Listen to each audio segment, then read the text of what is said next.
Hello বন্ধুরা, চলে এসেছি নতুন একটা ব্লগের সাথে। আশা করি তোমরা খুব ভালো আছো। আমি মোটামুটি আছি, কেন কি আমার মায়ের শরীরটা খুবই খারাপ। তো আমি বাড়িতে এসেছিলাম পুজোর জন্য। তারপরে মা যে হঠাৎ করে এরকম অসুস্থ হয়ে যাবে আমি বুঝতে পারিনি। মা ওয়াশরুমে পড়ে গিয়ে হাত ভেঙে গেছে।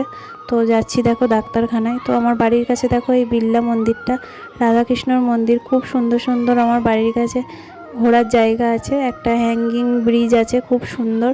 তো একদিন তোমাদের সাথে সবটাই শেয়ার করব। দেখো ডাক্তার দেখাতে চলে এসেছি, মাকে নিয়ে একটু কল্যাণী গেছিলাম। তো তারপরে দেখো বসে আছি, অনেক ভিড় হয়েছে, মানে এত ভিড় হয়েছে, মানে 80 জনের পর আমাদের ছিল।